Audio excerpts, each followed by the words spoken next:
வந்து நந்தினி மேம் வந்து பார்த்துட்டு இந்த ஸ்கூலில் ரொம்ப பிடிச்சதே நந்தினி மேம் வந்து நந்தினி மேம் பேசிட்டு தான். நவசி ரொம்ப இதாக இருக்கு. நான் டேலண்டான ஸ்டூடெண்ட்டு ஆனதே இந்த ஸ்கூலுக்கு வந்துதான் ரொம்ப பிடிச்சிருந்துச்சு. அதுக்கப்புறம் இன்னும் என்கரேஜ் பண்ணிட்டே இருக்கிறதுனால இன்னும் எக்ஸ்டெண்ட் பண்ணணும்னு நாங்கள் சொல்லிக்கிட்டு இருக்கோம். கிளாஸ்லாம் இன்னும் அவளே சொல்லிகிட்டு இருக்கா. ஃபஸ்ட் ஸ்டாண்டர்டே எனக்கு இங்கேயே சேர்த்து விட்ருங்க, எனக்கு வேறு ஸ்கூல் வேணாம் அப்படின்னு சொல்லிகிட்டு இருக்கா.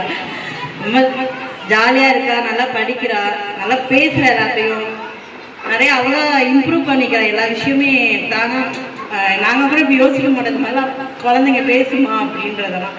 அந்த மாதிரி ரொம்ப நல்ல டேலண்டான ஸ்டூடெண்ட்டாக இருக்கா. அதனால் எனக்கும் ரொம்ப பிடிச்சிருக்கு. வேறு ஸ்கூல் மாற்றவும் எனக்கும் ரொம்ப கஷ்டமாக தான் இருக்குது. நாங்களே ஸ்கூல் ரொம்ப தேடிக்கிட்டு இருக்கோம் வேறு ஸ்கூல் மாற்றுறதுக்கு. நீங்கள் என்ன எக்ஸ்டெண்ட் பண்ணிங்கன்னா எங்களுக்கும் ரொம்ப சந்தோஷமாக இருக்கும். நாங்களும் இன்னும் பயம் இல்லாமல் இருப்போம்.